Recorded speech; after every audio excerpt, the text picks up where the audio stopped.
Hello peoples, कैसे हो आप लोग? ज़बरदस्त, शानदार, जिंदाबाद। This is professor Sachin.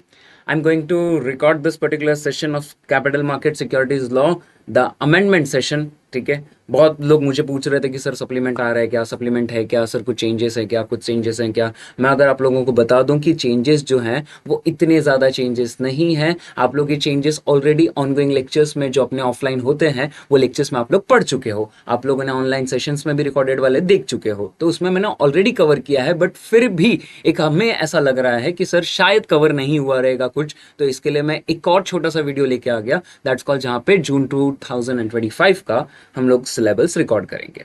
ठीक है। अमेंडमेंट वाला कुछ ज्यादा चेंजेस नहीं है सर, एकदम हल्के लाइटर नोट पे है। ठीक है। आप लोग जैसे अपना प्रिपरेशन कर रहे हो वैसे का वैसे ही अपना प्रिपरेशन कंटिन्यू रखो, as per the notes given by the JKSC, as per the drafted notes and as per the अपने नोट पैड के जो भी नोट्स हैं उसके साथ आप लोग कंटिन्यू रखो वही। ठीक है। उतना ही सफिशिएंट है, कुछ एक्स्ट्रा देखने की जरूरत नहीं है, जैसी प्रिपरेशन चल रही है वैसी की वैसी ही रखो। ठीक है। इनमें से मेजॉरिटी अमेंडमेंट्स हम लोग ने ऑलरेडी ऑनगोइंग लेक्चर्स में कवर किया है। ठीक है। तो अमेंडमेंट्स इतना ज्यादा कुछ नहीं है, सिर्फ दिखावे के दांत हैं। ये जो है ना, ये दिखावे के दांत हैं कि सर बाप रे कितने सारे अमेंडमेंट्स आ गए हैं। ठीक है। ये बेसिकली सप्लीमेंट फाइल है। ठीक है। Of the ICSI institute for the June 2025। अगर मैं कहूं कि इतने सारे अमेंडमेंट्स हैं तो तुम लोग तो वीडियो ही बंद कर दोगे, है ना? हाँ हाँ, देखो पहुंच भी गया बटन तुम्हारा। ठीक है। स्टॉप भी कर रहे हो तुम लोग, नहीं तो फास्ट फॉरवर्ड कर रहे हो, देखें तो सही कितना है। ठीक है। बट मार्क माय वर्ड बच्चों, ये उतना ज्यादा अमेंडमेंट नहीं है, ये सिर्फ दिखावे के दांत हैं। इतने ज्यादा अमेंडमेंट्स नहीं है, ये सिर्फ इतना बड़ा ऐसे ही दिख रहा है। इसका अमेंडमेंट बहुत कंसाइज है, बहुत छोटे हैं, मैं उनको ऑलरेडी कंसाइज कर दिया है। ठीक है। अब इससे ज्यादा कंसाइज नहीं कर सकता। एंड एक और चीज मैं बता देता हूँ, अमेंडमेंट्स जो हैं वो बेसिकली उस लेवल के नहीं है। ठीक है। जो आपके माइंड को ही कहीं ना कहीं डाइल्यूट कर दे कि अरे यार ये क्या हो गया, पहले ऐसा था, ये अब बहुत टेक्निकल हो गया, ऐसा कुछ भी नहीं, कुछ भी नहीं। ठीक है। एकदम रिलैक्स रह जाओ, लाइटर नोट पे जो अपनी प्रिपरेशन चल रही है for aiming for a rank, aiming for a basically exemption in a particular subjects. ठीक है। Go on with that only. ठीक है। तो विदाउट वेस्टिंग अ टाइम, आप लोगों का प्रीशियस टाइम चल रहा है, 2 महीने हैं बस यार। ठीक है। आप लोगों का एकदम प्रीशियस टाइम चल रहा है, तो वो प्रीशियस टाइम को मैं ज़्यादा बेसिकली वेस्ट नहीं करवाऊंगा। ठीक है। तो उससे अच्छा है कि मैं फटाफट मेरा सेशन स्टार्ट करूं। ठीक है। आप लोग भी बने रहो, मैं इसके पर्टिकुलर नोट्स, ठीक है, ड्राइव लिंक के थ्रू आप तक पहुंचा दूंगा। ठीक है। वीडियो के इसमें ये दिया रहेगा, डोंट वरी अबाउट इट। ठीक है। एंड अब तक जो हो गया सो हो गया। ठीक है। अब बेसिकली कुछ भी सोचना मत सर, मैंने लास्ट इतनी पढ़ाई नहीं की थी, ऐसी नहीं की थी, वैसी नहीं की थी। अब जो चल रहा था वो चलने दो। ठीक है। ज्यादा कुछ वरी करने की जरूरत नहीं है, पास जितनी चीजें हुई हुई। ठीक है। अब बेसिकली ये सोचो कि तुम लोग अब इस पर्टिकुलर एग्जामिनेशन को कैसे खत्म करोगे। ठीक है। If you aware about that कि आईसीएसआई इंस्टीट्यूट अब थोड़ा सा लाइट हो गया, थोड़ा सा। ठीक है। मतलब कहीं ना कहीं वो मॉडरेशन वगैरह के तहत तुमको बहुत अच्छे मार्क्स देता है। ठीक है। हाँ, कंटेंट वैसा होना चाहिए। ठीक है। चल, so basically doesn't matter how you start but matters how you are going to finish it, और ये अब वो मैटर करेगा। 2 महीने हैं, जी जान लगा दो या जाने दो, ये दोनों तुम्हारे हाथ। ठीक है। सो बेसिकली जो प्रिपरेशन कर रहे थे कंटिन्यू रखो, और बस सिर्फ छोटा सा ये वॉच कर लेना। ठीक है। ज्यादा अमेंडमेंट्स नहीं है। अमेंडमेंट्स अगर मैं बता भी दूं, ठीक है, तो ये उन चैप्टर्स का लिस्ट दिया हुआ है, चैप्टर नंबर 1, 2, 4, 6, 8, 10 आप लोगों की स्क्रीन पे दिखता रहेगा। ठीक है। इन चैप्टर्स में क्या क्या अमेंडमेंट्स हैं वो सारी चीजें मैं यहाँ पे लेके आऊँ, आपको चाहिए तो एक पर्टिकुलर झलक दिखा दूं। ठीक है। ये कंटेंट देखो ना, कंटेंट तो देखो। अरे रुको रुको जरा, रुको रुको। ठीक है। ये देखो, ये ऐसे सर, ये ऐसे पढ़ेंगे हम लोग, ये देख के कैसा तो लग रहा है। नहीं नहीं नहीं नहीं, टेंशन लेने की जरूरत नहीं है। एक मिनट, एक मिनट, सिर्फ मैं बोल रहा हूँ ना, सिर्फ यहाँ पे तुम लोग देखो, ये ऐसे दिया हुआ है, लेकिन हम लोग इसको ऐसे पढ़ने वाले नहीं हैं। ठीक है। हम लोग इसको कैसे पढ़ेंगे, जैसे ऑनगोइंग सेशंस में हम लोग पढ़ते हैं, simple sweet. Getting it everyone? ठीक है। तो चलो स्टार्ट करते हैं अपना अमेंडमेंट। ठीक है। तो अमेंडमेंट्स बेसिकली जैसे यहाँ पे दिया हुआ है ऐसे ही सेशंस में हम लोग जाएंगे। ठीक है। इसी के साथ ही साथ मैंने कुछ एडिशनल टॉपिक्स भी यहाँ पे कवर किए। ठीक है। जैसे कि अगर मैं तुम्हारा एडिशनल टॉपिक्स बता दूं, तो एडिशनल टॉपिक्स, एक आ जाता है तुम्हारा आईसीडीआर को लेके, ठीक है, जो मैं यहाँ पे रिकॉर्ड करूंगा इसी सेशन के इसमें, ठीक है। एंड एक आ जाता है तुम्हारा IFSCA, अमेंडेड रेगुलेशन 2024, ठीक है। बस ये दो एडिशनल टॉपिक्स मैंने यहाँ पे कवर किए, ठीक है। तो पूरे सेशन के साथ बने रहो, ठीक है, मजे से एकदम सारी चीजें कवर हो जाएंगी, ठीक है। Without wasting our time, let's move on and head to the first your amendment, ठीक है। That's called sir basics of capital market. हम लोग ने ये कैपिटल मार्केट का जो टर्म है ये बहुत बार पढ़ा हुआ है, ठीक है, बहुत बार अच्छे से देखा है, ठीक है। तो इसमें बेसिकली अगर मैं तुम लोग को बताऊं, that's called chapter number 1 basics of capital market, जहां पे एक टर्म आता है, अगर आप लोगों ने सुना रहेगा, AIF, ऑल्टरनेट इन्वेस्टमेंट फंड। याद है क्या वो पर्टिकुलर एग्जांपल देखा था हम लोग ने, हम साथ साथ हैं कि, ठीक है, 3 भाई रहते हैं, कैटेगरी 1, कैटेगरी 2, कैटेगरी 3, सबसे खराब बच्चा घर का कैटेगरी 3 विनोद, ठीक है, कैटेगरी 2 प्रेम सबसे अच्छा बच्चा, एंड कैटेगरी 1 दैट्स कॉल्ड तुम्हारा विवेक, सबसे अच्छा बच्चा, सबसे आज्ञाकारी बच्चा। तो कहीं ना कहीं हम लोग ने वो टर्म्स वहां पे देखे थे। हम लोग ने ऑनगोइंग सेशंस में ये देखा था कि AIF का मतलब क्या होता है, एक हल्का सा एक मतलब रफ मतलब बता sir, AIF means a fund which is incorporated in India in the terms of the company, LLP, body corporate, trust, where is a privately pooled investment from a person outside India and a person in India, and which invest as per the defined investment policy, which is not regulated by SEBI mutual fund regulation, SEBI CIS regulation or any other regulation। उसके कुछ exceptions देखे थे and उसी के साथ ही साथ उसकी कुछ कैटेगरीज देखी थी। उसमें ना हम लोग ने जब पढ़ा था तो एक कैटेगरी थी कैटेगरी 1, एंड कैटेगरी 1 की सब कैटेगरी के अंदर एक टर्म आता था VCF, venture capital fund. Venture capital fund का मैंने एक बहुत सुप्रीम एग्जांपल लिया था, matrix partners India private limited. अगर आप लोगों को याद होगा मैट्रिक्स पार्टनर्स, ठीक है, मैट्रिक्स पार्टनर्स ये, अरे एक मिनट रुको दिखाई देता हूं,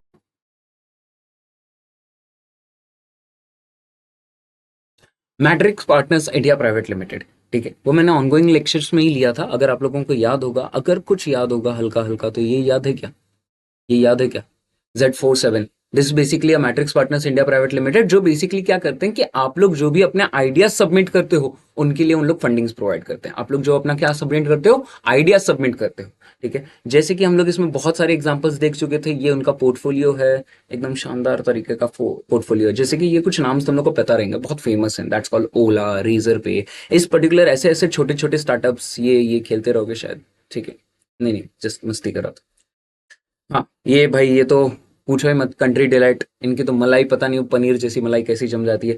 ऐसे जो पर्टिकुलर क्या आ जाते हैं तुम्हारे एप्स, जिनके लिए इन्वेस्टमेंट कौन प्रोवाइड करता है, मैट्रिक्स इंडिया प्राइवेट लिमिटेड। तो जो बेसिकली क्या है सर, जो बेसिकली कुछ नहीं सर, एक VCF है, जो क्या है सर, VCF है। एंड VCF के लिए एक सेबी ने रेगुलेशंस बना के रखे हैं जो उन लोग को फॉलो करना पड़ता है।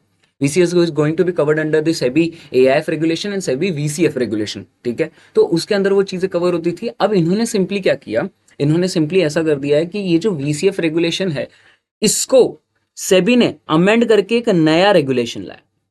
वेंचर कैपिटल फंड बेसिकली एक ऐसा फंड जो अर्ली स्टार्टअप्स, अर्ली वेंचर्स, ठीक है, SMEs वगैरह वगैरह को जिनको फंडिंग्स प्रोवाइड करता है, इनका एक अलग से रेगुलेशन हुआ करता था। अब क्या हो गया, इसी रेगुलेशन को सेबी ने एक नया रेगुलेशन बनाया, एंड जो ओल्ड रेगुलेशन है उसको काफी ज्यादा अब सेबी स्ट्रिक्ट करने जा रहा है, काफी ज्यादा क्या करने जा रहा है, स्ट्रिक्ट करने जा रहा है। इसीलिए उसने बेसिकली ऐसा कहा सेबी ने, क्या बेसिकली जो भी VCF है, जो भी मेरी ये बातें सुन रहे हैं VCF वाले, उन लोग कृपया क्या करें, अपने पर्टिकुलर VCF को माइग्रेट कर लें। माइग्रेट कर लें मतलब नए VCF रेगुलेशंस के तहत आते हैं। जैसे कि एग्जांपल आप लोगों को मालूम है, आप लोगों का 2017 का एक ICSI सिलेबस था, ठीक है, और वैसे ही 2022 का न्यू सिलेबस आ गया। तो कैसे ओल्ड सिलेबस वाले बच्चे यहां पे माइग्रेट हो गए, getting it everyone, old syllabus वाले बच्चे कैसे यहां पे माइग्रेट हो गए 2022 के सिलेबस में, वैसे ही सेम, ठीक है, यहां पे VCF का जो ओल्ड रेगुलेशन था वो बेसिकली काफी ज्यादा स्ट्रिक्टर था, एंड अभी तो और ज्यादा स्ट्रिक्ट होते जा रहा है, ठीक है। तो सेबी ने क्या किया कि आप लोग को एक पर्टिकुलर मौका दिया, आपको 1 साल का मोहलत देता है, सेबी जब से ये नोटिफिकेशन आया था जुलाई 2024 के, इसमें ये नोटिफिकेशन आया था, वहां से 1 साल तक का ये आपको परमिशन देता है कि आप लोग क्या करो, खुद को माइग्रेट करवा लो. If any existing VCF not able to migrate switch in a new MCVF then has to comply with the strict norms of the SEBI. तो अगर किसी ने माइग्रेट नहीं किया तो उसको ओल्ड रेगुलेशन जो अभी सेबी थोड़ा और स्ट्रिक्ट कर रहा है वो उनको फॉलो करना पड़ेगा.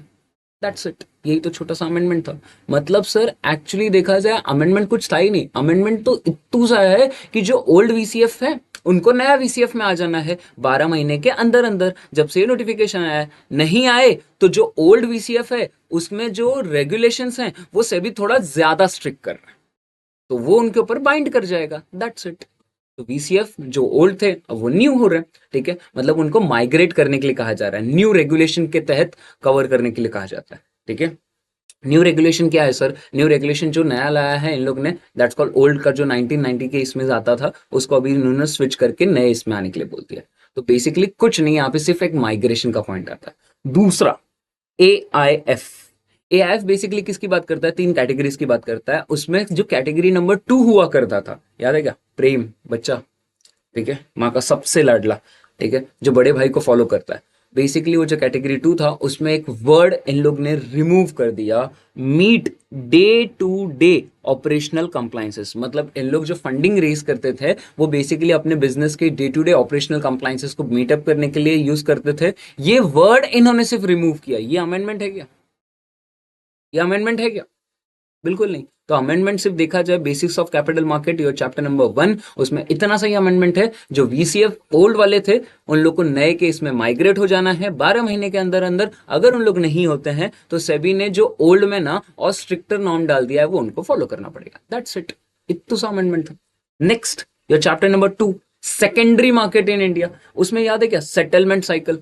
पहले जो सेटलमेंट साइकिल था, ठीक है, वो सेटलमेंट साइकिल T+1 था. मतलब आज ट्रेड एग्जीक्यूट करो तो कल तक के इसमें पेमेंट, TCS याद है, टाटा कंसल्टेंसी सर्विसेज नहीं, ट्रेड क्लियर्ड एंड सेटल्ड. तो ये जो TCS था, मतलब आज ट्रांजैक्शन एग्जीक्यूट करो तो वो कल के दिन तक क्या हो जाता था, तुम्हारा कंप्लीट हो जाता था. तो इन्होंने क्या किया, कुछ 25 स्क्रिप्ट्स के लिए, कुछ 25 स्क्रिप्ट्स के लिए. सर स्क्रिप्ट्स क्या होते हैं? स्क्रिप्ट्स बेसिकली कुछ नहीं आ रहा, वो बेसिकली अगर मैं बताऊं स्टॉक्स होते हैं. कुछ नहीं, स्टॉक्स होते हैं.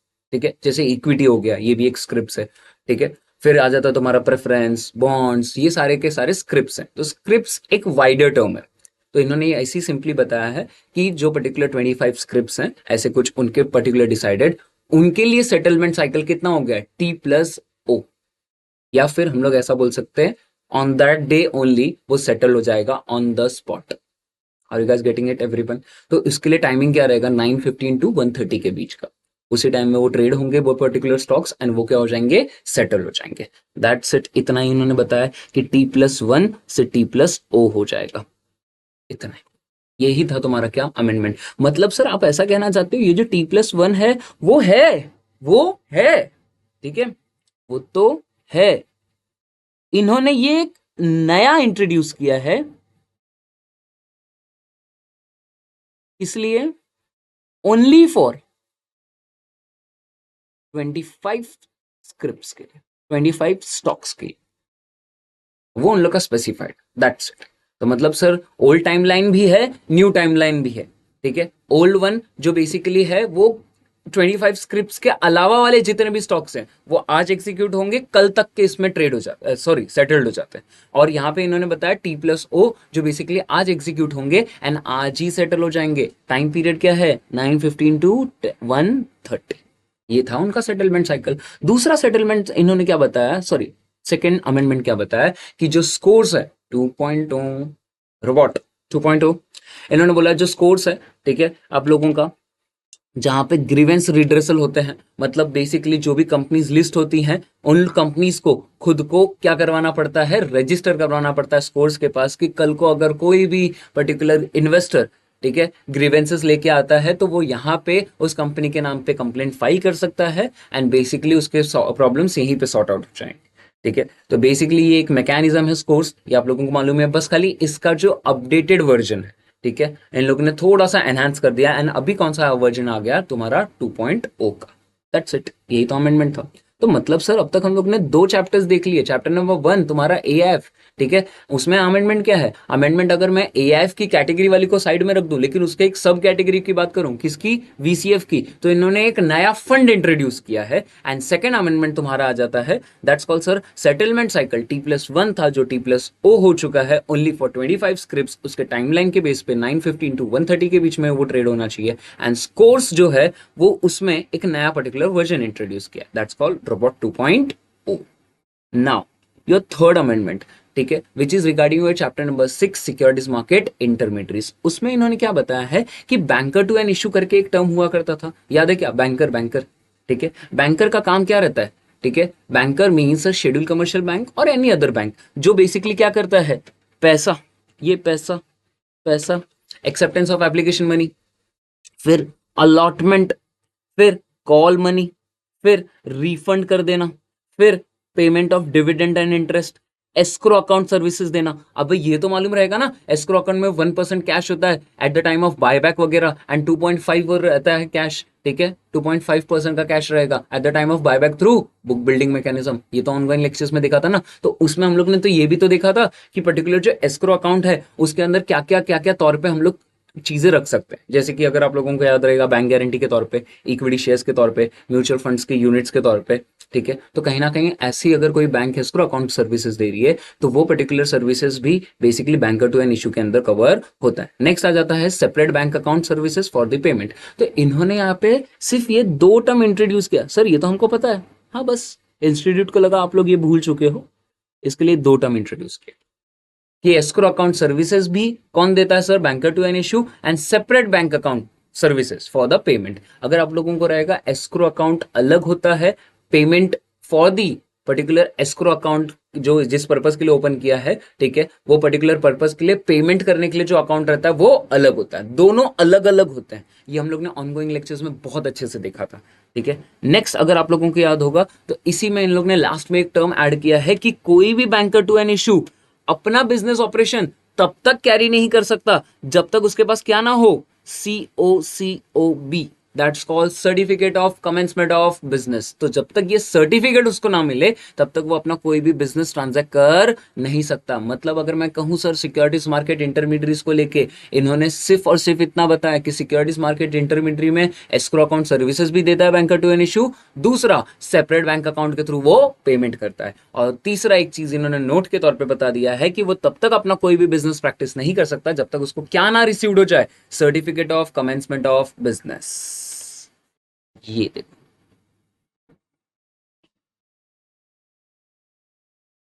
कुछ बच्चे कहेंगे सर ये तो आपने ऑनगोइंग लेक्चर्स में बता दिया है। मैं तो बोल तो रहा हूं मैंने बता दिया है, तो ये तो सिर्फ मेरी एक ड्यूटी है रिकॉर्ड करना, ठीक है, सेशन, इसके लिए मैं कर रहा हूं, ठीक है, बेसिकली क्योंकि ये ऑलरेडी ऑनगोइंग लेक्चर्स में मैंने तुम लोगों को बहुत अच्छे से समझा दिया है। लेकिन अगर किसी बच्चों को ऐसा लगे उनके बुक में नहीं था ये वो, तो कहीं ना कहीं उनके लिए हेल्पफुल हो जाएगा। सेकेंड अमेंडमेंट जो आया है वो मर्चेंट बैंकर्स को लेके आया है। मर्चेंट बैंकर्स को इन्होंने क्या बताया कि भाई मर्चेंट बैंकर्स आप लोगों के जो रोल्स रहेंगे ना वो क्लियरली डिफाइंड रहने चाहिए। वो क्या रहने चाहिए? क्लियरली डिफाइंड रहना चाहिए। जैसे कि फॉर एग्जांपल तू झाड़ू मारेगा, तू ये करेगा, तू फर्नीचर सेट करेगा, तू बर्तन धोएगा, ये वो ऐसा वैसा, ऐसा कुछ नहीं, ठीक है। इन्होंने बताया कि अगर कोई अंडर राइटिंग का सर्विस दे रहा है तो वो अलग बंदा रहेगा, फिर जो दूसरा पर्टिकुलर अकाउंट सर्विसेज दे रहा है जो शेड्यूल कमर्शियल बैंक के तौर पर आया है वगैरह वगैरह, ये सारे के सारे मर्चेंट बैंकर्स अलग अलग। तो इनका जो रोल्स रहेगा वो रोल्स क्या रहने चाहिए? क्लियरली डिफाइंड रहना चाहिए। दूसरा, अगर मल्टीपल मर्चेंट बैंकर्स हैं, ठीक है, तो इनके जो रोल्स रहेंगे वो डिफाइंड रहेंगे वेयर ड्राफ्ट ऑफर डॉक्यूमेंट। फिर इन्होंने बताया कि मर्चेंट बैंकर एसोसिएट नहीं रहना चाहिए एंड मर्चेंट बैंकर प्रमोटर वगैरह के साथ रिलेटेड वगैरह नहीं रहना चाहिए for the issue that's called IPO लाने के लिए भी एंड फॉर दी OFS के लिए। और इन्होंने कहा वो अगर बेसिकली कनेक्टेड है तो वो इशू वगैरह के लिए आ नहीं सकता, लेकिन वो उसी इशू के लिए मार्केटिंग तो कर ही सकता है। क्या कर सकता है? मार्केटिंग तो कर ही सकता है। मतलब क्या कहना चाहता है लेखक यहाँ पे? लेखक बहुत सिंपल सी बात कर रहा है। लेखक ये कहना चाहता है कविता के माध्यम से कि जो मर्चेंट बैंकर है वो ना तो प्रमोटर से मिलता जुलता रहना चाहिए, ना ही उससे एसोसिएट रहना चाहिए, ना ही उसके जान पहचान वाला। मतलब क्या है, merchant banker should be a independent person. इतना क्लियर हो गया। अब इन्होंने नेक्स्ट चीज क्या बताया कि भाई वो इंडिपेंडेंट तो रहेगा, लेकिन ठीक है वो फिर सारी चीजें मैनेज कर सकता है। लेकिन सर मालूम पड़ा कि वो इंडिपेंडेंट नहीं है, ठीक है वो इंडिपेंडेंट नहीं है। तो ऐसे टाइम पे क्या होगा, ऐसे टाइम पे वो इशू के लिए जरा भी हेल्प नहीं करेगा, लेकिन वो उसी इशू का, उसी ऑफर फॉर सेल का मार्केटिंग के लिए हेल्प कर सकता है। आई होप आप लोगों को तीनों point I am communicating very clearly. सबसे पहला, मर्चेंट बैंकर्स के जो रोल्स रहेंगे वो क्लियरली डिफाइंड रहने चाहिए। दूसरा, मल्टीपल मर्चेंट बैंकर्स के जो रोल्स रहेंगे वो ड्राफ्ट ऑफ डॉक्यूमेंट में लिखे होने चाहिए। एंड तीसरा, मर्चेंट बैंकर अगर प्रमोटर से मिलता जुलता है, उनसे एसोसिएट है, तो वो उनको इश्यू के लिए हेल्प करने जाएगा नहीं, एक्सेप्ट अगर वो इश्यू का मार्केटिंग वगैरह हेल्प करने जा रहा है तो चलेगा, तो चलेगा। एडवर्टीजमेंट वगैरह यार वो चल जाएगा, वो उसमें कुछ भी चलता है, ठीक है। Next, merchant banker can act as a underwriter. Yes obviously there are merchant bankers, बस खाली अग्रीमेंट एग्जीक्यूट करो एंड परचेज द शेयर्स। तो इन्फॉर्म करो सेबी को क्वार्टरली बेसिस पे। जब आप शेयर्स को पच परचेज करोगे, उसके बाद आप क्या करोगे, सेबी को क्वार्टरली बेस पे इन्फॉर्म करते रहोगे। यही इन्होंने यहां पे बताया। एंड लास्ट चीज इन्होंने क्या बताया कि merchant bankers acquiring the shares other than underwriting और मार्केट मेकिंग, तो inform the SEBI with in 15 days.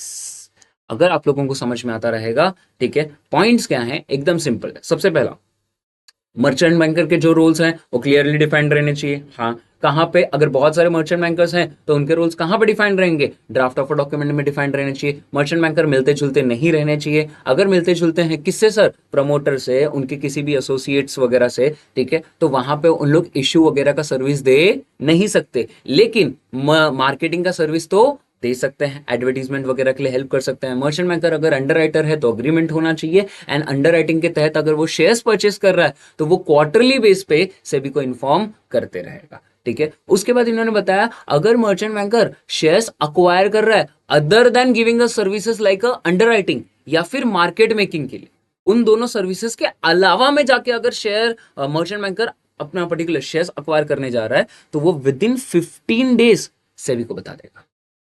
मतलब सर देखा जाए एकदम सिंपल टर्म्स है, rules clearly defined, draft of document में मल्टीपल रूल्स डिफाइंड रहेंगे। अगर मल्टीपल मर्चेंट बैंकर्स हैं, इंडिपेंडेंट पर्सन रहना चाहिए मर्चेंट बैंकर।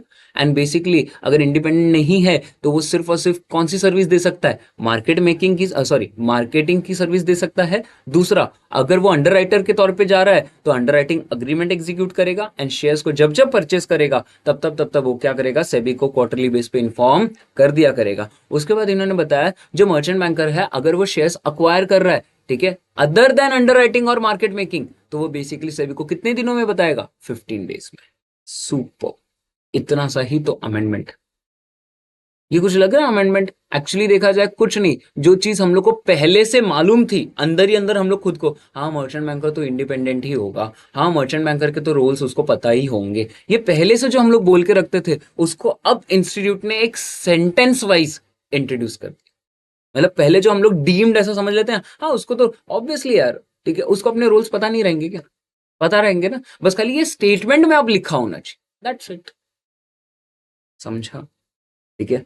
धीरे धीरे हम लोग करके अमेंडमेंट्स के फर्स्ट पर्टिकुलर चैप्टर का जो भी था, सेकंड चैप्टर का, सिक्स चैप्टर का, तीनों अमेंडमेंट्स हम लोग कवर कर चुके। यहाँ पे देखो हम लोग ने फर्स्ट चैप्टर का कवर कर लिया, सेकंड चैप्टर का कवर कर लिया, एंड उसके बाद ये फोर्थ चैप्टर, ठीक है। सर सेबी वाले चैप्टर का, हाँ उसका भी कवर कर लिया। स्कोर्स वर्जन 2.0 कवर्ड हो जाता, ठीक है। Next next next next next, SEBI SAST regulation, उसको लेके एक पर्टिकुलर अमेंडमेंट इन्होंने ये लाया है कि जब भी तुम लोग सैस्ट के तहत प्राइस डिस्कवरी करोगे, क्या डिस्कवर करोगे सर, प्राइस डिस्कवरी करोगे। सैस्ट किसकी बात करता है यारो, टेक ओवर की, किसकी बात करता है, टेक ओवर की। अगर आप लोग किसी भी पर्टिकुलर कंपनी का कितना शेयर एक्वायर करते हो, 25% एंड उससे ज्यादा, तो याद है क्या, पब्लिक अनाउंसमेंट देना, फिर वो धीरे धीरे से मेरी जिंदगी में आना। कौन सा वाला पॉइंट था, क्रिपिंग एक्विजिशन, तो उसको तो एक्सक्लूड वैसे भी किया था, पब्लिक अनाउंसमेंट देने की जरूरत नहीं है। लेकिन अगर आप लोगों का पहले से होल्डिंग कितना है, 25% एंड उससे ज्यादा, एंड बेसिकली आप लोगों ने 5% से ज्यादा दिया रहेगा, तो आप लोगों को क्या देना पड़ेगा, ओपन ऑफर, ठीक है। ओपन ऑफर के लिए जो प्राइस कैलकुलेट करते हो ना आप लोग, उस प्राइसिंग के लिए हम लोग दो टर्म्स को एक्सक्लूड करेंगे, एक तो मटेरियल प्राइस मूवमेंट्स अगर कोई हुए रहेंगे तो, या फिर कोई भी कंफर्म्ड इवेंट्स, मतलब जैसे कि हम लोग इसके एग्जांपल्स ले सकते हैं, कोई भी कॉर्पोरेट अनाउंसमेंट्स है तो, क्या सर, कॉर्पोरेट अनाउंसमेंट्स, फिर या फिर हम लोग बोल सकते हैं कोई भी बोनस इशू है तो, हम लोग बोल सकते हैं कोई भी अदर्स कॉर्पोरेट बेनिफिट्स रहेंगे तो, कोई भी पर्टिकुलर मर्जर अमालगमेशंस के टर्म्स रहेंगे तो, ऐसे कोई भी अगर इवेंट्स हुए रहेंगे जिसकी वजह से प्राइस में काफी ज्यादा उतार चढ़ाव आया है, तो वो पर्टिकुलर टाइम को, उस पर्टिकुलर डेज को, उस पर्टिकुलर पीरियड को हम लोग क्या कर देंगे सर, एक्सक्लूड कर देंगे, while calculating the price under the takeover. मतलब सर मटेरियल प्राइस मूवमेंट्स जो भी रहेंगे उनको एक्सक्लूड कर देंगे, and confirmed events, material price मतलब सर मर्जर अमालगमेशन होने जा रहा है, क्या प्राइस में फर्क पड़ेगा, यस। बोनस इशू होने जा रहा है, राइट इशू होने जा रहा है, क्या प्राइस में फर्क पड़ेगा, यस। या फिर मर्जर अमालगमेशन में डीमर्जर होने जा रहा है, क्या प्राइस में फर्क पड़ेगा, यस। प्रेफरेंशियल इशू करने जा रहा हूं, क्या प्राइस में फर्क पड़ेगा, यस। तो ऐसे जितने भी मटेरियल प्राइस मूवमेंट्स हैं एंड कंफर्म्ड इवेंट्स हैं, अभी जैसे कि अगर मैं एक एग्जांपल ले लूं, हिंडनबर्ग का रिपोर्ट आया था फॉर द अदानी कंपनीज, तो बेसिकली वो तो एक पर्टिकुलर क्या था, एक मटेरियल प्राइस मूवमेंट ही हो गया। तो वो पर्टिकुलर जितने टाइम के लिए आया था एंड जितने टाइम में शेयर्स काफी ज्यादा नीचे चले गए, काफी ज्यादा ऊपर चले गए, उस पर्टिकुलर टाइम पीरियड को हम लोग कर देंगे एक्सक्लूड। उसके अलावा के जो टर्म्स रहेंगे, उसके अलावा के जो डेज रहेंगे, उन्हीं को इंक्लूड करके हम लोग क्या करेंगे, प्राइस डिस्कवरी। तो अमेंडमेंट इतना सही है कि प्राइस कैलकुलेशन में मटेरियल प्राइस मूवमेंट्स को एक्सक्लूड कर देना है एंड कंफर्म इवेंट्स को भी एक्सक्लूड कर देना है। I hope I am communicating very clearly to everyone. देख लो देख लो देख लो। Your first amendment VCF, second amendment settlement cycle को लेके, third amendment scores version 2.0, next banker to an issue, ये दो points and certificate of commencement of business received रहना चाहिए। उसके बाद मर्चेंट बैंकर के रोल्स वगैरह डिफाइंड रहेंगे तुम्हारे offer document, draft offer document वगैरह केस में। इन टर्म्स को लेके यहाँ पे डिबेट किया इन्होंने, और कितने टाइम में इन्फॉर्म कर देना है, तो इन्होंने वो भी टाइम पीरियड भी बता दिया। क्वार्टरली बेस पे हम लोग इन्फॉर्म कर देंगे अगर अंडर राइटिंग के तहत ले रहे हैं, या फिर other than under writing market making के इसमें हम लोग अगर शेयर्स परचेस कर रहे हैं, तो वो बेसिकली हम लोग सभी को बता देंगे कितने दिनों में, 15 डेज के इसमें। उसके बाद इन्होंने सिंपली बताया कि अगर कोई भी ऑफर प्राइस का डिस्कवरी कर रहे हो तुम लोग, तो बेसिकली ऐसे टाइम पे एक्सक्लूड कर देना material price movements and confirmed events, इनको क्या कर देंगे, एक्सक्लूड। अब इस एपिसोड में थोड़ा और आगे, prohibition of insider trading regulation 2015, याद है क्या ये चैप्टर, घर का विभीषण, ठीक है। रावण को किसने मारा, जीवन ने, नहीं विभीषण ने। याद है क्या कुछ, ऑनगोइंग सेशंस में हम लोग ने देखा था, regulation number 3, regulation number 4, regulation number 5, याद है क्या, याद है क्या, याद है क्या, कैसे करते थे हम लोग, ठीक है। अगर मेरे पास यूपीएसआई है तो मैं किसी को दे नहीं सकता, जिसके पास है उसके पास से ले नहीं सकता। अगर मेरे पास खुद है तो मैं उसके बेस पे ट्रेड नहीं कर सकता, और मुझे अगर ट्रेड करना रहेगा तो मुझे एक टाइम टेबल देना पड़ेगा, जिसको हम लोग कहते थे ट्रेडिंग प्लान। उसके बाद आ जाता है तुम्हारा रेगुलेशन नंबर 7, जो किसकी बात करता है, डिस्क्लोजर से। फिर आ जाता है Shivaji the boss, informant, incentives, rewards, code of conduct, regulation number 8, 9। याद है क्या, 15G की पेनल्टी, सेबी लगाता है 25 करोड़ तक की पेनल्टी, या फिर 3 टाइम्स ऑफ द गेन। ये पूरे टर्म्स हम लोगों ने बहुत अच्छे से देखे थे इनसाइडर ट्रेडिंग का जब सेशन चल रहा था अपना, ठीक है। उसमें ही अमेंडमेंट क्या है, इन्होंने बताया कि जनरली अवेलेबल इंफॉर्मेशन जो रहता है ना, जनरली अवेलेबल इंफॉर्मेशन, ये कौन सा मालूम है, यूपीएसआई। इसकी टोपी उसके साथ, नहीं नहीं नहीं नहीं, unpublish price sensitive information, UPSI, ठीक है। तो इन्होंने क्या कहा है कि ये जो यूपीएसआई है ना, जनरली अवेलेबल इंफॉर्मेशन, उसमें not include the unverified news. कोई भी न्यूज जो वेरीफाइड नहीं है, कंफर्म्ड नहीं है, ऐसे पर्टिकुलर न्यूज को हम लोग उसमें कवर्ड करेंगे नहीं। ऐसे स्टेटमेंट्स को हम लोग जनरली इंफॉर्मेशन अवेलेबल है ऐसा मानेंगे बिल्कुल नहीं। गेटिंग दिस, ये इन लोग ने बोल दिया कि अनवेरिफाइड न्यूज को कवर्ड नहीं करना है। सर अनवेरिफाइड मतलब याद है क्या, उड़ती उड़ती खबर आ रही है, रूमर्स, ये सारी चीज। नेक्स्ट जो अमेंडमेंट आया ना, जो मुझे आज ये पूरे सप्लीमेंट में जो इंपॉर्टेंट अमेंडमेंट लगा, वो एक ये लगा है, star mark amendment. Regulation number 5 याद होगा तो क्या है, ट्रेडिंग प्लान। तो अगर आप लोगों को याद होगा, मैंने एक पर्टिकुलर तुम लोग को भारतीय एयरटेल के इसमें दिखाया था एक टर्म, एंड और भी उसके 2-3 एग्जांपल्स दिखाए थे। तो अगर आप लोगों को याद रहेगा तो हम लोग जब भी क्या देते हैं सर, ट्रेडिंग प्लान, तो उसमें 6 महीने का कूलिंग ऑफ रहता है आफ्टर द सबमिशन। तो यहाँ पे उन्होंने वो 6 महीने के पीरियड को कितना कर दिया है, 120 डेज। ठीक है, कितना कर दिया है, 120 डेज, जो पहले कितना हुआ करता था, 6 मंथ का। सेकेंड अमेंडमेंट देखो इन्होंने क्या डाला है, सेकेंड अमेंडमेंट इन्होंने प्राइस लिमिट को लेकर डाला है। प्राइस लिमिट को लेकर डाला है मतलब अगर इनसाइडर अपना जो ट्रेडिंग प्लान सबमिट करता है उसमें अगर उसने बाय कॉल डाला है, कौन सा कॉल डाला है, बाय कॉल डाला है कि वो आने वाले कुछ टाइम में पर्टिकुलर बाय करेगा, तो जिस दिन उसने क्लोजिंग प्राइस, जिस दिन उसने क्या सर, क्लोजिंग प्राइस सॉरी, जिस दिन उसने ट्रेडिंग प्लान सबमिट किया था, ठीक है, जिस दिन उसने क्या सबमिट किया था, ट्रेडिंग प्लान सबमिट किया था, ठीक है, उस दिन के पहले जो भी तुम्हारा क्लोजिंग प्राइस रहेगा वो प्राइसिंग के बेसिकली 20% से ज्यादा तुम्हारा बाय प्राइस नहीं रहना चाहिए।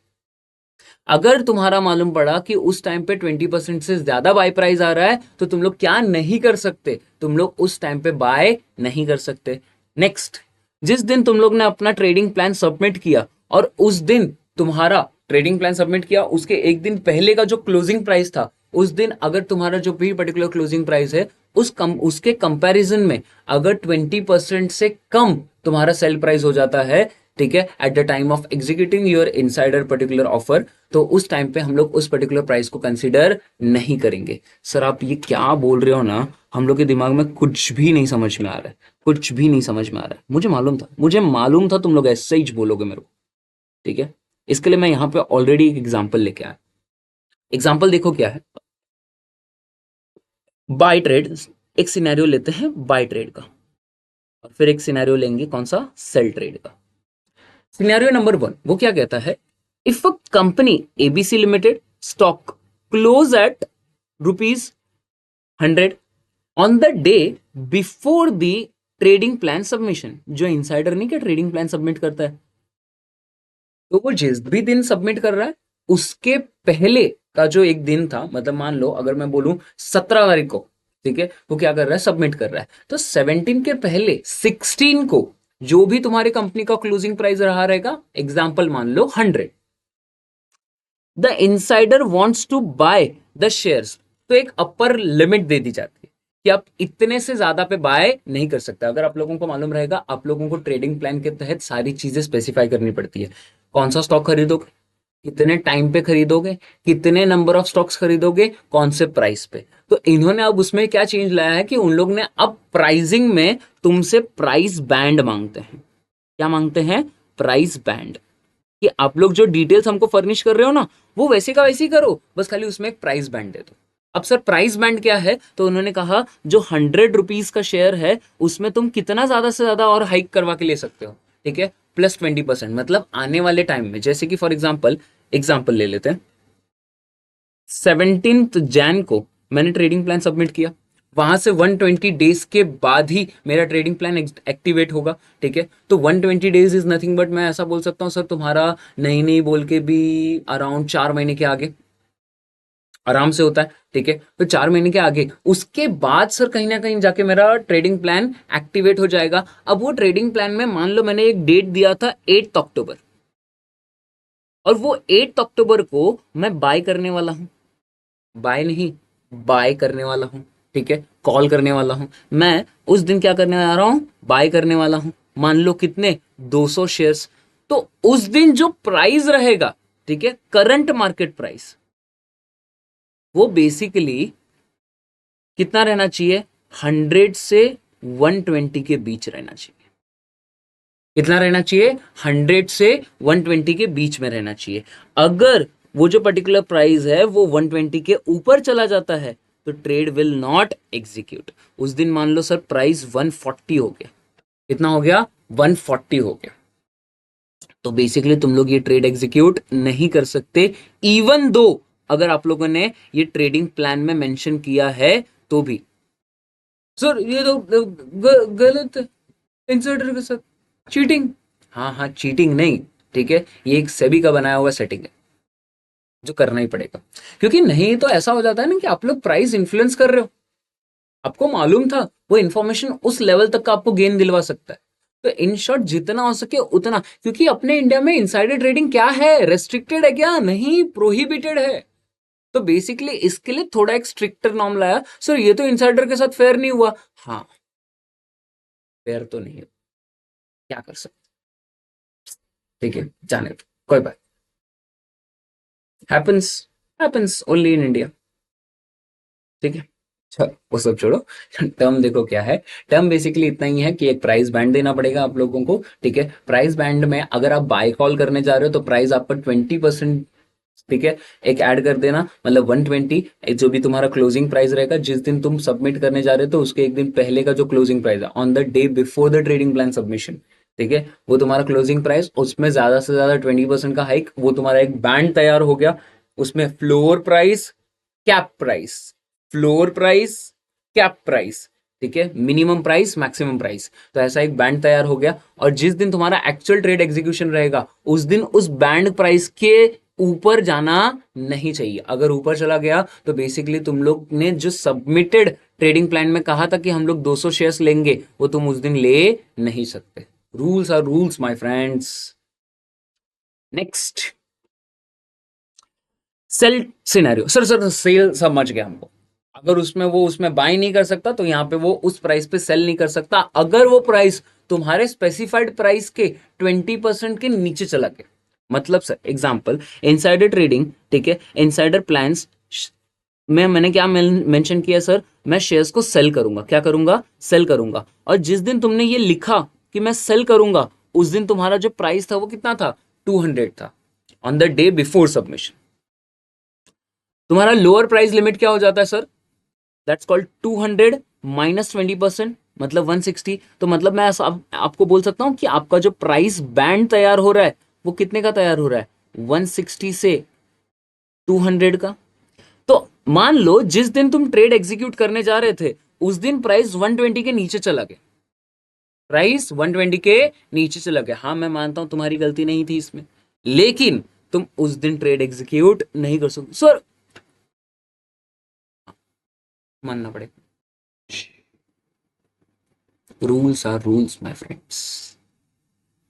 I hope I am communicating this very clearly to everyone. अब ये समझ में आ जाए।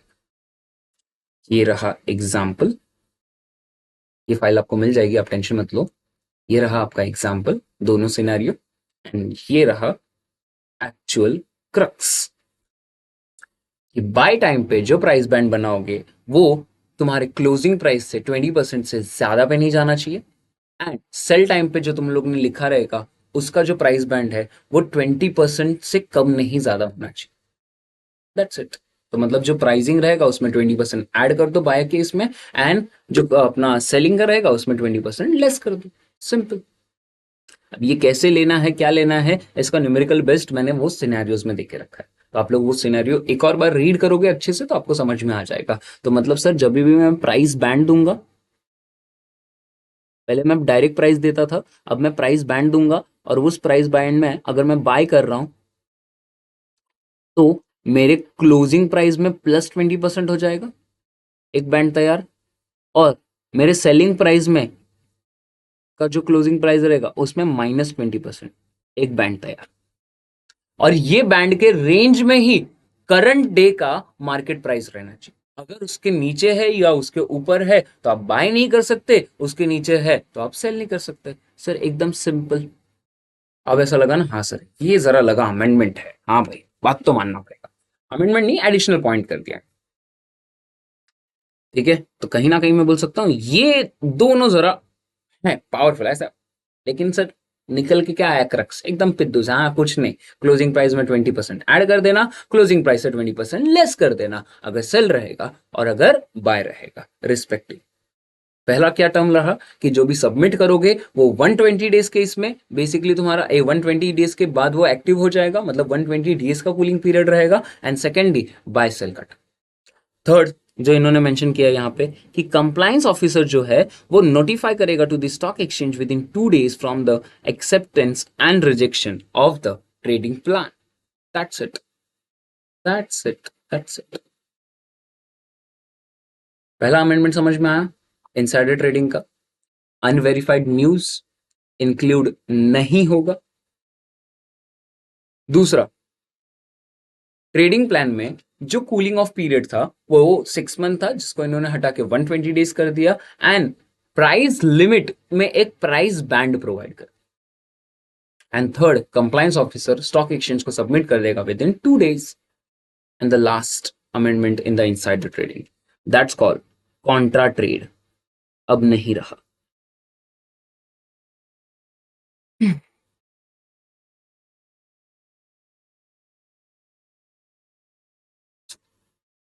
अच्छी बात है।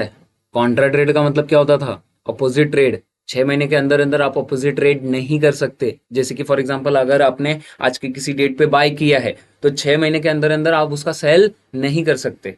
आप इनसाइडर, इमीडिएट रिलेटिव्स वगैरह हो ना, तो आपके ऊपर कॉन्ट्रा ट्रेड, ठीक है, बेसिकली वहां पे इन्होंने यही टर्म देके रखा था, restriction on the contra trades by the insiders, by the immediate relatives, designated persons, ये सारे टर्म्स अब इन्होंने कॉन्ट्रा ट्रेड के टर्म को ही हटा दिया है। There is no restriction on the contra trade, मतलब आप लोग अपोजिट ट्रेड कर सकते हो। तो मतलब सर मैं ऐसा बोलूं, यहाँ पे तो इनसाइडर के साथ अनफेयर हुआ, लेकिन यहाँ पे तो अब फेयर हो गया ना। समझा? जानता है रे, जानता है इंस्टीट्यूट कि तुमको कहाँ पे तकलीफ होगा। ठीक है, next, SEBI unfair trade practice regulation, उसका एक डेफिनेशन हुआ करता था, डीलिंग इन सिक्योरिटीज, पहला ही डेफिनेशन अगर आप लोगों को याद होगा तो। उस डेफिनेशन में अभी एक नया टर्म ऐड हो गया, तो इन्होंने बोला कि म्यूल अकाउंट्स भी वहां पे आएंगे। Sir what do you mean by mules account? Mules account is basically that account जो बेसिकली इलीगल प्रैक्टिस के लिए ओपन किया जाता है। ठीक है, डीमैट अकाउंट बोलो, बैंक अकाउंट बोलो, जिसमें कि अकाउंट कंट्रोल्ड बाय समवन, ठीक है, and open on the some other name, तो account control by someone else for the fraudulent purpose. इसमें तो इन्होंने बताया कि ये जो पर्टिकुलर म्यूल अकाउंट्स है ये भी इंक्लूड होता है। अगर मैं इसमें सिंपली एक टर्म बताऊं ना आप लोगों को, 1 मिनट सुन, 1 मिनट सुन, सुनाओ चुपे।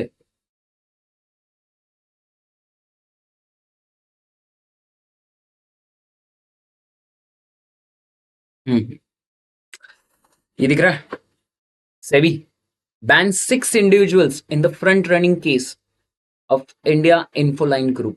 सर ये फ्रंट रनिंग केस क्या होता है? एक्चुअल ना, जो फ्रंट रनिंग केस का मतलब ऐसा होता है कि जो ब्रोकर्स होते हैं, म्यूचुअल फंड्स होते हैं, ठीक, सॉरी, म्यूचुअल फंड एडवाइजर्स होते हैं, इन्वेस्टमेंट एडवाइजर्स होते हैं, वो बेसिकली क्या करते हैं, उनके पास ना कुछ ऐसे अनपब्लिश्ड इंफॉर्मेशन रहते हैं जिसकी मदद से उन लोग, अनपब्लिश्ड जो इंफॉर्मेशन है ना वो लार्ज स्टॉक को लेके, ठीक है, अनपब्लिश्ड प्राइस सेंसिटिव जो इन्फॉर्मेशन है ना वो लार्ज स्टॉक को लेके है, और उन लोग वो लार्ज स्टॉक के बेस पे क्या एग्जीक्यूट करते हैं, ट्रेड एग्जीक्यूट करते हैं। तो सेबी ने कुछ ऐसे 6 इंडिविजुअल्स को, ठीक है, क्या किया, इन इंडिया इन्फोलाइन ग्रुप के 6 इंडिविजुअल्स एंड उनके connected entities using which account, see this mule accounts, ठीक है, इनको क्या कर दिया, बैन कर दिया। क्या कर दिया? बैन कर दिया। Basically, it was observed that these individuals were front running the trade of the IIFL Asset Management Company.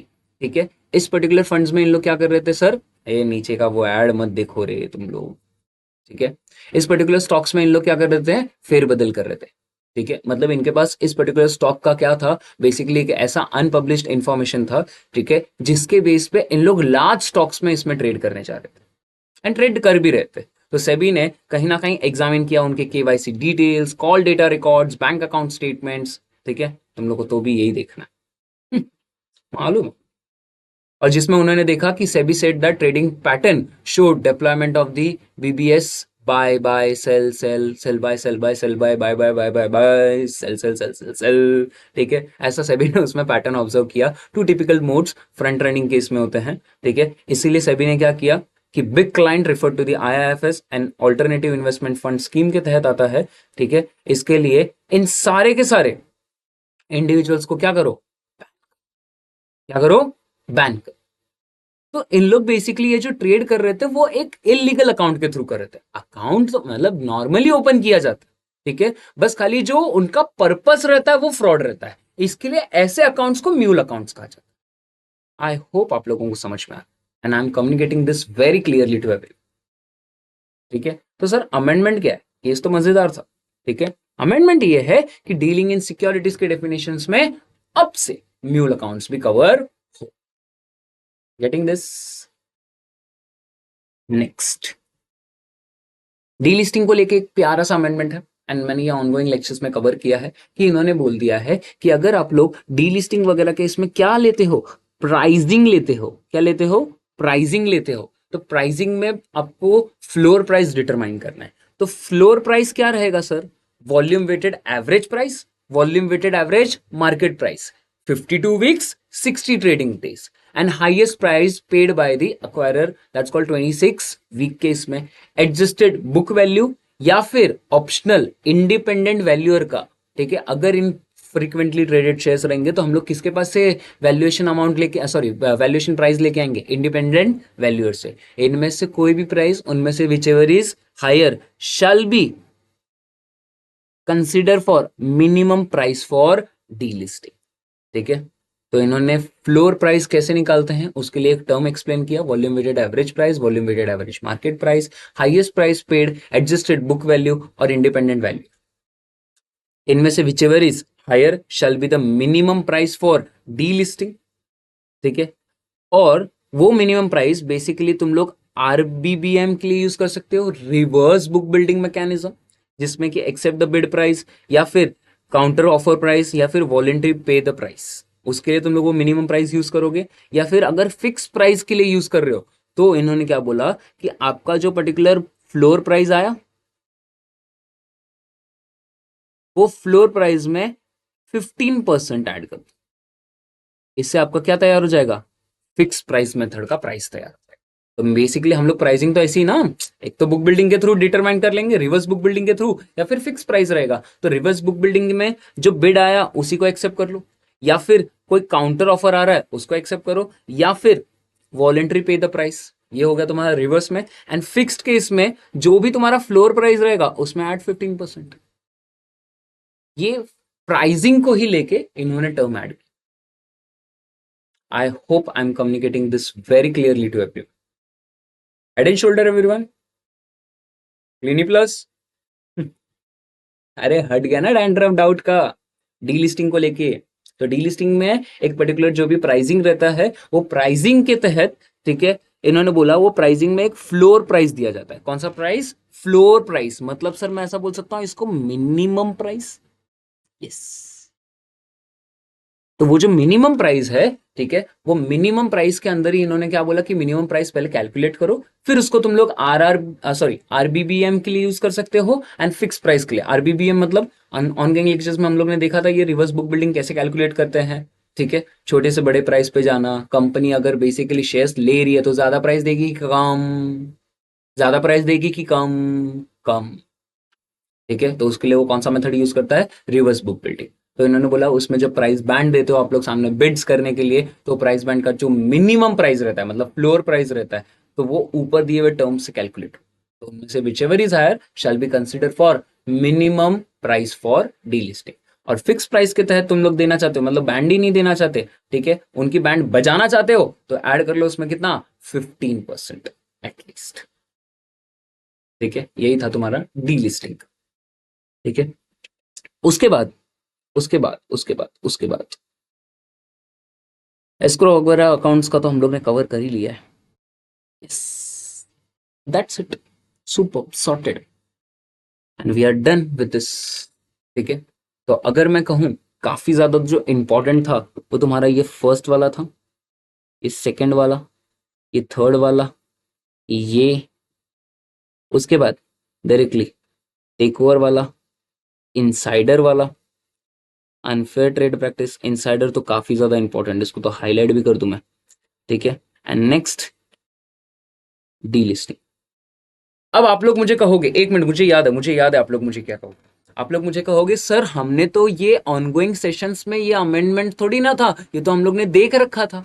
हाँ देख रखा था, मानता हूं देख रखा था, लेकिन ये इन्होंने कौन से इसमें दिया? जून 25, जो तुम लोग जाके देखने वाले थे। एंड तुम देखने के बाद ये पूछते मुझे कि सर सप्लीमेंट आया, सप्लीमेंट आया, सप्लीमेंट आया। तो ये तुम्हारे एक सेटिस्फैक्ट्री के लिए ये रिकॉर्डिंग वीडियो है, समझा?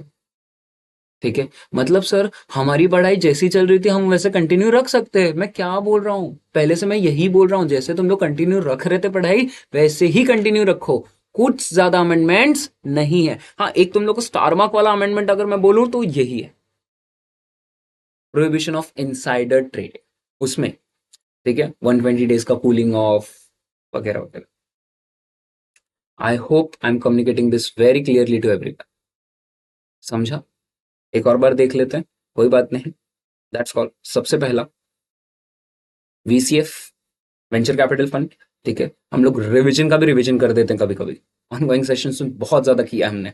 ठीक है, VCF that's called venture capital fund. Venture capital fund जो ओल्ड स्ट्रिक्ट नॉर्म के हिसाब से और ज्यादा स्ट्रिक्ट होने जा रहा था, ऐसे पर्टिकुलर वीसीएफ वालों को कहा जाता है कि भाई आप लोग क्या करो, बेसिकली नए इसमें ऑप्ट हो जाओ, आप लोगों को कम पर्टिकुलर टर्म्स कंप्लाई करने पड़ेंगे। अरे मतलब ओल्ड सिलेबस में 8 सब्जेक्ट थे, यहाँ पे 7 सब्जेक्ट है। ठीक है, तो आप लोगों को एक सब्जेक्ट तो कम पढ़ना पड़ेगा, वही यहाँ पे इन्होंने बोला, लेकिन यहाँ पे जो रहेंगे उनको ज्यादा कंप्लाइंस करना पड़ेगा। तो बेसिकली वही सेम यहाँ पे भी आया है, दैट्स कॉल्ड वीसीएफ। जो ओल्ड में रजिस्टर्ड थे एंटिटीज उन लोग न्यू में स्विच ओवर हो जाए, एंड जो अभी नए बच्चे आएंगे उन लोग तो नए के हिसाब से ही रहेंगे ना।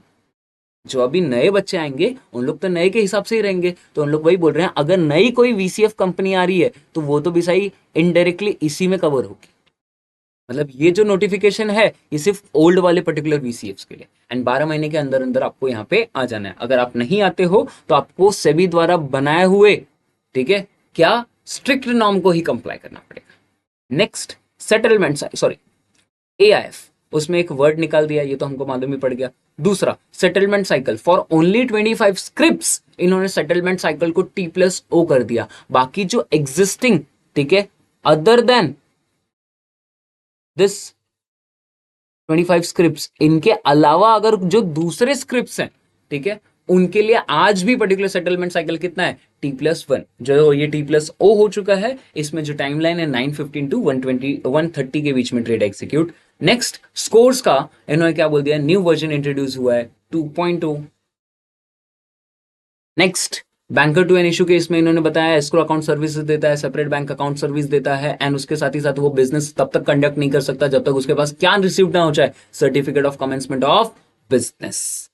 नेक्स्ट, इन्होंने बता दिया दैट्स कॉल्ड मर्चेंट बैंकर के इसमें उनके रूल्स क्लियरली डिफाइंड होने चाहिए। अगर बेसिकली कहा जाए कि मल्टीपल मर्चेंट बैंकर्स है तो ड्राफ्ट ऑफ अ डॉक्यूमेंट में उनके रूल्स रिकॉर्डेड रहने चाहिए। ठीक है, पहले से वो बेसिकली इंडिपेंडेंट पर्सन होना चाहिए। अगर वो इंडिपेंडेंट नहीं है, प्रमोटर से बहुत मिलता जुलता है, खास संबंध है, आनंद अंबानी के तक के शादी में जा चुका है, वो ऐसे मिलता जुलता है अगर वो कंपनी के पर्टिकुलर प्रमोटर से, तो बेसिकली वहां पे इन्होंने क्या कह दिया है कि वो मार्केटिंग के लिए हेल्प कर सकता है, इशू के लिए हेल्प नहीं करेगा। फिर उसके बाद इन्होंने कह दिया है क्या सर, अंडर राइटर, अगर वो अंडर राइटर का सर्विस दे रहा है तो अग्रीमेंट होना जरूरी है, और उसके तहत जो भी शेयर्स परचेस करेगा क्वार्टरली बेस पे सेबी को रिपोर्ट करेगा।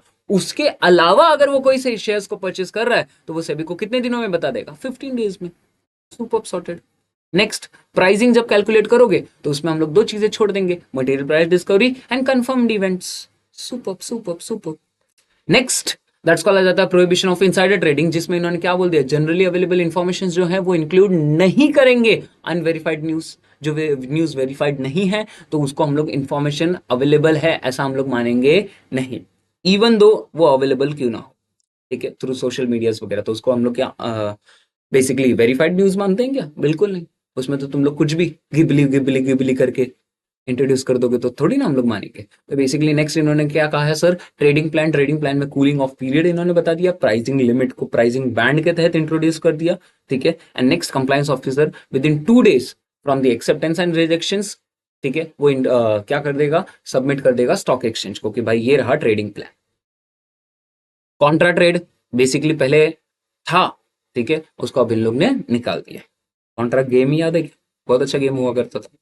तो next, dealing in securities, unfair trade practice को लेके उसमें म्यूल अकाउंट्स करके इन्होंने इंक्लूड कर दिया कि मतलब अब से अनफेयर ट्रेड प्रैक्टिस डेफिनेशन के अंदर जो डीलिंग इन सिक्योरिटीज आता था वो dealing in securities includes your mule accounts also. हम लोग ने रिसेंटली अब एक जस्ट एग्जांपल समझा, 6 कैसे 6 लोगों को छक्के छुड़ा दिए सेबी ने, सेबी है ही ऐसा। ठीक है, next, pricing guidelines for the delisting pricing case में जो प्राइसिंग गाइडलाइंस था वो बेसिकली इन्होंने क्या बोल दिया कि एक मिनिमम प्राइस कैसे कैलकुलेट किया जाता है, एंड उसके लिए इन्होंने ये टर्म देके रखा है। ये हम लोग ने ऑनगोइंग लेक्चर्स में स्टडी कर दिया है। ठीक है, तो इसमें और ज्यादा देखने की जरूरत नहीं। देख सकते हो आप लोग। मतलब सर कुछ था ही नहीं। अब बारी है एडिशनल टॉपिक्स की, ICDR and IFSC. Additional topics क्या हैं ये भी देख लो। अमेंडमेंट कवर हो गया हाँ यहाँ पे, अब इसके अलावा कुछ भी देखने की जरूरत। एडिशनल टॉपिक्स में आईसीडीआर का तो एडिशनल टॉपिक है वो ये है, ठीक है, कि सर जो सोशल स्टॉक एक्सचेंज होता है, क्या होता है सर, सोशल स्टॉक एक्सचेंज, उसमें जो सोशल ऑडिट करते हैं उन सोशल ऑडिटर्स का हम नाम बदल देंगे। हम क्या बदल देंगे, नाम बदल देंगे। लेकिन मैं ऐसा कहता हूं, नाम तो बदल दिया, क्या उसका काम बदल जाएगा? नहीं। मतलब मैं ऐसा कहूं, रिश्ता वही, सोच नहीं, स्टॉपलेस नहीं। पागल है क्या? कुछ भी बोलते मेरे साथ, बिगड़ गया। सोशल ऑडिट फर्म, अब इन्होंने क्या बोल दिया है, सोशल सोशल ऑडिट कौन करता है सर, सोशल इंपैक्ट असेसर करता है। तो अब हम लोग उसके फर्म को भी क्या कहेंगे, सोशल इंपैक्ट असेसमेंट फर्म। ये उन्होंने यहाँ पे इंट्रोड्यूस किया, ठीक है, एकदम सिंपल। और जो इन लोग पर्टिकुलर बॉन्ड्स इशू करते हैं वो इंस्ट्रूमेंट का नाम क्या है, ZCZP बॉन्ड, ठीक है, ZCZP इंस्ट्रूमेंट, ठीक है। सोशल स्टॉक एक्सचेंज, भीख मांगने का नया तरीका, जहां पे इन लोग भीख के सामने तुमको पावती भी देते हैं, एंड वो पर्टिकुलर पावती उसको हम लोग क्या बुलाते हैं प्यार से, इंस्ट्रूमेंट। एंड उस इंस्ट्रूमेंट का नाम क्या है, zero coupon zero principal instrument. मतलब आपने हमको पैसे दिए, अब ना तो आपको बेसिकली इंटरेस्ट मिलेगा ना तो आपको प्रिंसिपल अमाउंट मिलेगा। अरे यही तो होता है कि टैक्स इवेजन वगैरह सब करने का एक तरीका होता है। Getting it everyone? आप लोगों को मालूम रहेगा, मैंने ऑनगोइंग लेक्चर्स में ये बताया भी था कि सोशल स्टॉक एक्सचेंज पे जो सबसे पहली कंपनी लिस्ट हुई थी, उन्नति फाउंडेशन। आपका आंसर अगर सबसे डिफरेंट बनाना है तो ऐसे पर्टिकुलर केस स्टडीज उसमें मेंशन किया कर, ठीक है। कौन सा सर, उन्नति फाउंडेशन, बैंगलोर बेस्ड है, ठीक है, आप लोग चेक कर सकते हो उसके आर्टिकल्स में। नेक्स्ट इन्होंने क्या लाया सर, एक और चीज लाया, दैट्स कॉल्ड सर तुम्हारा draft offer document and offer document, ठीक है। तुमने सेबी को दिया, याद है क्या, मैं निंजा हथौड़ी 3 स्टार का वार, SEBI stock exchange and basically newspaper वगैरह के इसमें हम लोग दे देते हैं। उसमें जो सेबी का ऑब्जर्वेशन आता है, मान लो ऑब्जर्वेशन में ऐसा आया कि उसको तुम्हारा सबमिट किया हुआ पसंद नहीं आया, तो तुमको वो रीसबमिट करने के लिए बोल सकता है। उसने जो रिटर्न किया तुमको, उसको वो रीसबमिट करने के लिए बोल सकता है। तो उन्होंने यही कहा कि अगर वो रीसबमिट करने के लिए बोल रहा है तो रीसबमिशन में जो भी डॉक्यूमेंट्स तुम दोगे वो क्लियर रहना चाहिए, कंप्लीट रहना चाहिए, कंप्लाइंट रहना चाहिए, ठीक है, सिंपल लैंग्वेज में रहना चाहिए, क्लियर विजुअल डेटा रहना चाहिए, उसमें वेग, ठीक है, रिपीटेटिव इनकंसिस्टेंसी नहीं रहनी चाहिए। रिस्क फैक्टर्स रहेंगे तो वो क्लियरली मेंशन्ड रहने चाहिए कि भाई ये पर्टिकुलर रिस्क है, ठीक है। कोई भी एक्स्ट्रा फीस नहीं लगेगी फॉर द रीसबमिशन। एंड बेसिकली आप लोगों ने जैसे रीसबमिट कर दिया, स्टॉक एक्सचेंज को इन्फॉर्म कर देना आपको 2 days में। Simple guidelines for returning and resubmission. Next sir, social stock exchange क्या होता है? तो इन्होंने सिंपली बताया sir, social stock exchange is nothing but a special segment of the recognised stock exchange. क्या है सर, एक रिकॉग्नाइज्ड स्टॉक एक्सचेंज का एक स्पेशल सेगमेंट है जहां पे वो not for profit organisation, even for profit organisation, लेकिन उनका क्या रहना चाहिए, सोशल ऑब्जेक्ट रहना चाहिए। क्या रहना चाहिए, social object. Sir social object किसको कहते हैं हम लोग, eradicating the hunger, poverty, mall nutrition, inequality, promoting the health, education, employment, sanitation, protecting the heritage, art, culture. इनमें से कोई भी अगर उनका क्या रहेगा, सोशल ऑब्जेक्ट रहेगा, तो बेसिकली फॉर प्रॉफिट ऑर्गेनाइजेशंस को लिए हम लोग कंसिडर कर लेंगे यहाँ पे। इन्होंने देखो ना क्या बोल दिया है कि कौन कौन रजिस्टर हो सकता है, एनपीओस, वो तो ऑब्वियसली होंगे क्योंकि उनका तो काम ही वही रहता है, ठीक है। अरे मैं बोला ना क्या सुपर बिजनेस है, ठीक है, क्या सुपर बिजनेस है। सिर्फ एक कार्ड पहनना है, आई कार्ड, एंड सामने चले जाना है एक बुक लेके। सर मैं आपका 2 मिनट ले सकता हूँ, ठीक है, सिर्फ आप देखो आप इतना कमाते हो, उसमें से आप सिर्फ 2 रुपए नहीं दे सकते हो। अरे इंडिया में सबसे ज्यादा क्या है, आबादी, हर एक ने 2-2 रुपए भी दिए, तो कैलकुलेट कर लो, इनकम बनता है, ठीक है। तो इसका ये मतलब नहीं कि सीएस प्रोफेशन छोड़ दो, कर दो, कुछ भी सोचते हो, जरा बिजनेस अपॉर्चुनिटी दिखा नहीं कि शुरू, हाँ सर कल से हम भी कार्ड पहन के जाएंगे, प्लेटफॉर्म पे खड़े रहेंगे, ठीक है sir, can I get your 2 minutes only, कि आप सिर्फ 2,000 रुपए दे सके, आप इनकी जिंदगी बदल सकते हैं। अबे उनकी जिंदगी नहीं, तुम खुद की जिंदगी बदलना चाहते हो, ये धंधा हम भी जानते हैं। है बड़े। सर अपना टर्म क्या है, सोशल स्टॉक एक्सचेंज पे कौन सी कंपनीज रजिस्टर्ड होती हैं, एनपीओस। ठीक है, बस खाली उन लोगों को रजिस्ट्रेशन लेना पड़ेगा। एनपीओस बेसिकली रजिस्ट्रेशन के साथ साथ सिर्फ फंड रेजिंग भी करना चाहती है उन लोग, एंड प्रॉफिट एंटरप्राइजेस भी यहाँ पे आ सकते हैं। ठीक है, रिलायंस अंबानीज, सच्ची अदानीज भी फिर आएगा ना पीछे से। ठीक है, हाँ सर वो भी आएंगे, लेकिन उनका जो इंटेंट रहेगा वो क्या रहना चाहिए, सोशल। सर सोशल इंटेंट हम लोग किसको कहते हैं, तो सोशल इंटेंट मतलब इरेडिकेटिंग द हंगर पोवर्टी, अरे उन लोगों को नहीं, उनका भूख मिटाओ। ठीक है, ऐसा कुछ भी सोचने का नहीं तुम लोग। बस खाली इन्होंने क्या बोल दिया सर कि 67% of the revenue expenditure beneficiaries should be from the social activities. In eligible entities कौन कौन है सर, जो पॉलिटिकल रिलीजियस वगैरह trade associations real estate infra के इसमें है, उन लोग बेसिकली यहाँ पे कंसिडर होते नहीं है। इवन अफोर्डेबल हाउसिंग्स प्रोवाइड करना जैसे कि महाड़ा वगैरह, वो भी तुम लोग इसमें कंसिडर कर सकते हो। ठीक है, इन्होंने देखो क्या बोल दिया है कि जितना भी तुम कमाओगे, ठीक है, जितना भी तुम्हारा अमाउंट आ रहा है उसमें से 67% बेसिकली इसी के लिए खर्च होना चाहिए। ठीक है, इन्हीं बेनिफिशियरीज के लोगों को मिलना चाहिए, या फिर जो रेवेन्यू जनरेट होगा वो इसी में से जनरेट होना चाहिए। Getting it everyone, average 3 years का रूल यहाँ पे अप्लाई करता है। अब ये तो तुम लोग को पहले से मालूम था, ZC ZP। ठीक है, डोनेशंस इसमें हम लोग म्यूचुअल फंड के स्कीम्स के थ्रू भी ला सकते हैं, अदर स्पेसिफाइड मोड्स मेथड्स के थ्रू भी ला सकते हैं। अब यहाँ पे हम लोग कौन कौन से सिक्योरिटीज लाते हैं, इक्विटी शेयर्स, डेट वगैरह। ठीक है, किसको हम अलाउड नहीं करते सर, इसकी तो मैं क्या ही बात करूं, ये तो तुम लोग ने बहुत बार सुना है, डीबार्ड बाय सेबी, ऐसे एंटिटीज यहाँ पे नहीं आ सकते हैं। Promoter director link to the debarred company, वो भी यहाँ पे नहीं आ सकते हैं। फिर विलफुल डिफॉल्टर रहेगा, उन लोग भी नहीं कर सकते। फिर इकोनॉमिक ऑफेंडर, उन लोग भी नहीं कर सकते। ठीक है, एंड जो भी peoples restricted by the government और स्टैट्यूटरी बॉडीज, उन लोग भी यहाँ पे नहीं कर सकते। फिर नेक्स्ट इन्होंने ऐसा सिंपली बोल दिया है कि जब भी तुम लोग इंस्ट्रूमेंट इशू करोगे, तो इंस्ट्रूमेंट का नाम क्या है, ZCZP। ठीक है, जो instrument issued by the NPOs जो registered on social stock exchange रहेंगे, उसमें no interest no principal repayment and funds used for the specific social projects जो यहाँ पे बताए हैं उसी के लिए। मुझे बताओ क्या एकदम सिंपल सा टर्म है सर, ऐसे क्यों गए हैं, ऐसे ही है। ठीक है, ज्यादा सोचने की जरूरत नहीं। ठीक है, जो मतलब है वो देखो, टेढ़ा है पर मेरा है। ठीक है, खो दो।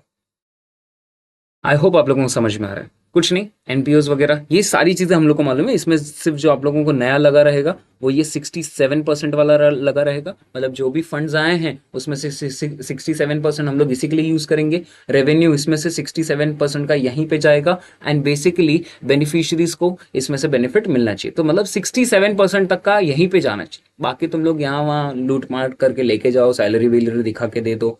ठीक है, हम तो कुछ लेते ही नहीं है, हमको कुछ मिलता ही नहीं है, अरे भाई बहुत कमाते हैं इन लोग।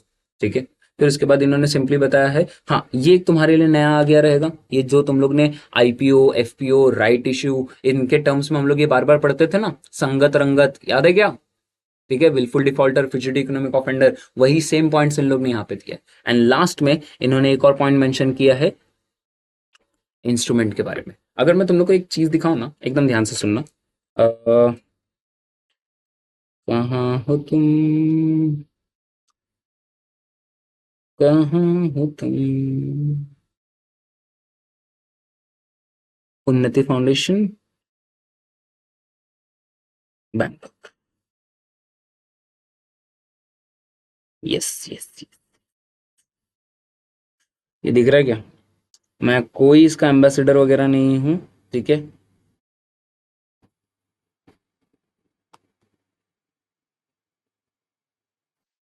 टू लिस्ट, यस, यही तो मुझे दिखाना था आपको।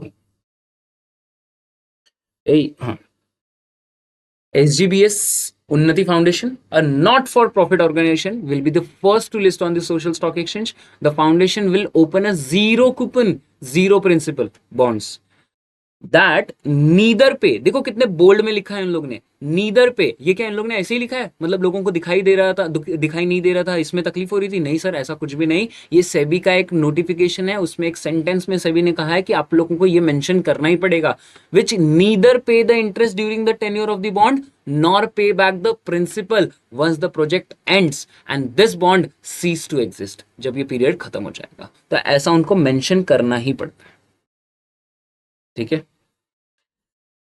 तुम लोग को लग रहा था मैं झूठ बोल रहा था, देखो कैसे घंटी बजा के लिस्ट कर रहा है अंकल, देखो कितने खुश है। चलो चलो चलो चलो, बहुत अच्छी बात है। First NGO to register on this social stock exchange at both BSE and NSE। Breaking news.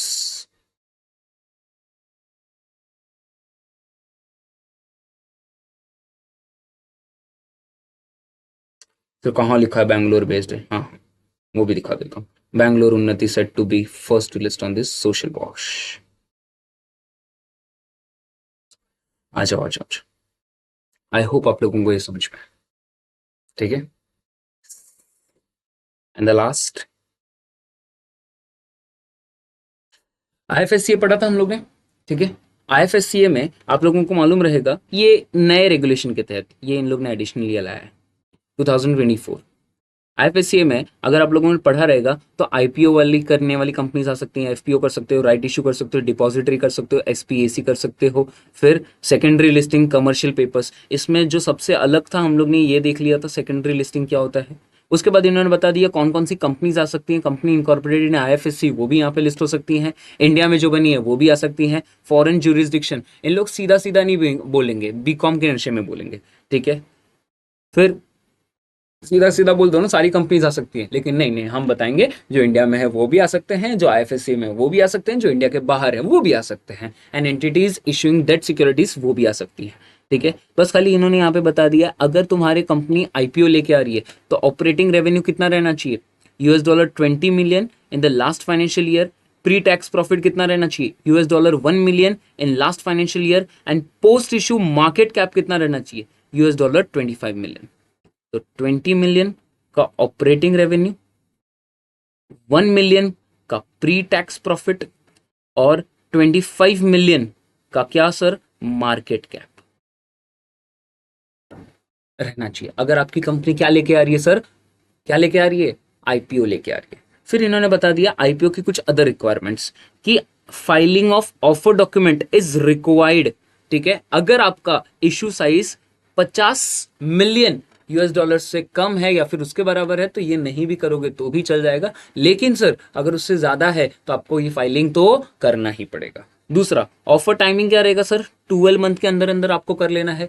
मतलब याद है क्या, IFSCA का नाम हटा दूं और मैं यहाँ पे कह दूं क्या, सेबी का ऑब्जर्वेशन आने से 12 मंथ में हो जाना चाहिए, सेबी का ऑब्जर्वेशन आने से 12 मंथ में हो जाना चाहिए। वही इन्होंने यहाँ पे बताया क्या सर कि 12 मंथ में हो जाएगा, बात तो सही है, लेकिन ये IFSC अप्रूवल से, वो याद है क्या, शक्तियां, ठीक है, सबने अपनी शक्तियां दे दी IFSCA को, तो अब IFSCA के अंदर किसकी शक्तियां आ चुकी है, सेबी की भी, ठीक है, रिश्ता वही, सिर्फ नाम अलग, क्या सर, IFSCA।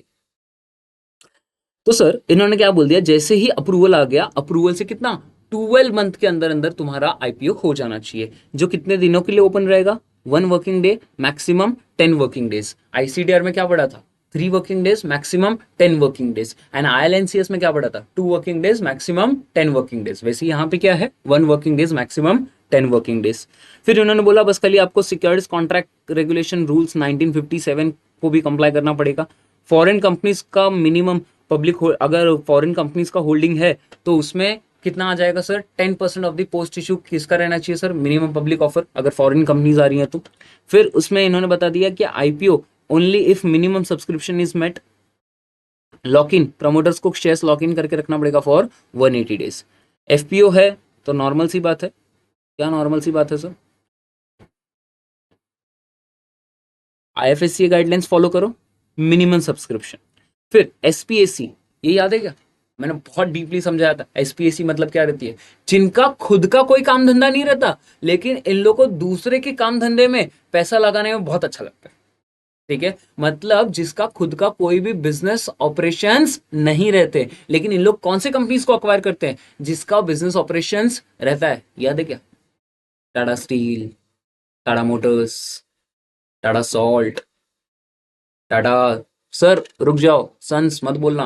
हाँ हाँ, ठीक है। तो बेसिकली सर इन लोग ने वही कहा है कि एसपीएसी एक ऐसी कंपनीज रहती हैं जो कि बेसिकली अक्वायरिंग के लिए आती है, एंड अक्वायरिंग करने के बाद इन लोग क्या करते हैं सर, बेसिकली उस कंपनी के प्रॉफिट से अपना काम चलाते हैं। मतलब इन शॉर्ट देखा जाए, इनका खुद का कोई भी बिजनेस रहता नहीं है।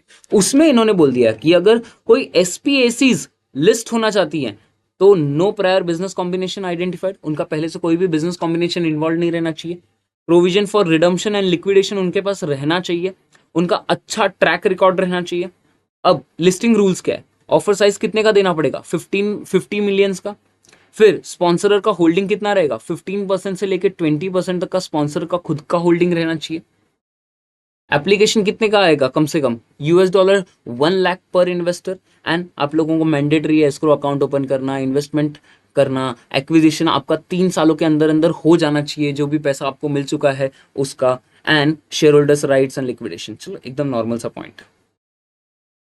डिपॉजिटरी रिसिप्ट्स ला रहे हो तो sir depository receipts must be authorise in its home country.